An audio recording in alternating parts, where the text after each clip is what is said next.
Mae'r mwyafrif ohonon ni yn ddigon lwcus i gael y gallu i gyfathrebu a gwneud hynny heb feddwl dwywaith. Ond i rai, mae'n stori wahanol wrth gwrs, a dyna pham fod y prosiect Dwylo'n Dweud wedi cael ei greu i roi llais i'r rhai sy'n methu.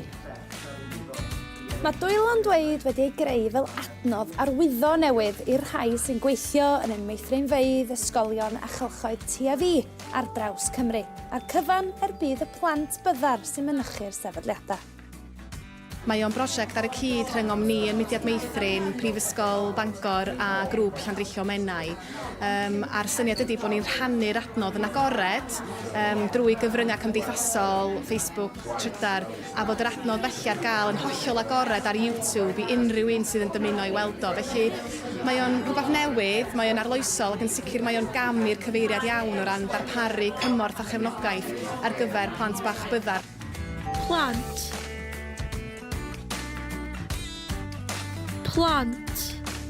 Canlyniad cynhadledd Undydd Clust i'w wrando o dechrau'r prosiect hwn.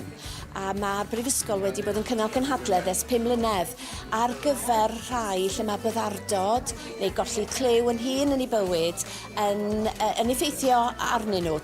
O ganlyniad i sylwadau, mynychwyr gynhadledd yn mis Mehefin diwetha, mi wnaethpwyd y pwynt bod angen i blant bach dysgu iaith arwyddo. Mae yna 2,272 o blant byddar yng Nghymru yn ôl ystadegau Llywodraeth llynedd. A mae'n bwysig felly mwyn y plant sydd yn dioddef o fyddardod bod pobl eu cwmpas nhw'n gallu cyfathrebu yn rhwydd.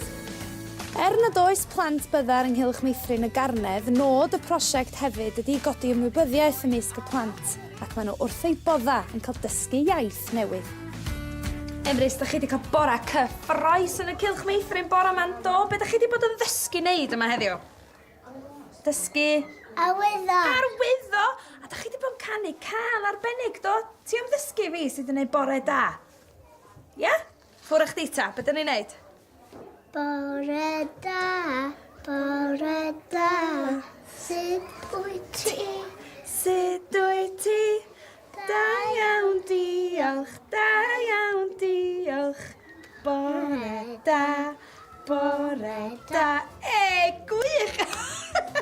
Wel, Andra, da chi'n gweithio yma ynghylch Meithrin y Garnedd, ond mae prosiect Dwylo'n Dweud yn agos iawn at eich galon chi, yn dydi? Yndi, mae'n agos ofnadwy. Mae gen i plentyn byddar adra, a mae'n 30 ebyn rwan, a mae hi wedi dod trwy cylch yn agos at catcha ni, ond doedd na'n byd fel hyn ar gael iddi hi ar y pryd. Dechrau siwrna maen nhw pan maen nhw'n dod i cylch, a dydy bob rhiant ddim yn gwybod, felly bod gen i plentyn colla'r lliw, dwi'n wrth y modd bod o'n cael ei wneud. Ac i'r rhai sy'n gweithio fel arwyddwyr iaith llawn amser, mae prosiect o'r fath yn newyddion da iddyn nhw.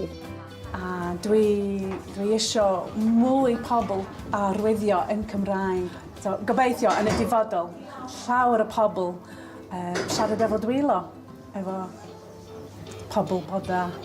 Dwi'n gobeithio mae cychwyn ar berthynas mewn gwirionedd ydy hon, nid y diwedd, a'i bod hi'n arwydd o berthynas fydd yn esblygu ac yn fuddsoddiad tymor hir gynon ni gyd oherwydd mae angen mwy o gefnogaeth a rieni a gofalwyr sydd â phlant byddar. Ac da ni ddim yn hawlio bod ni'n mynd i newid y byd gyda Dwylo'n Dweud, ond yn sicr mae o'n gam pwysig i'r cyfeiriad iawn. Cymru.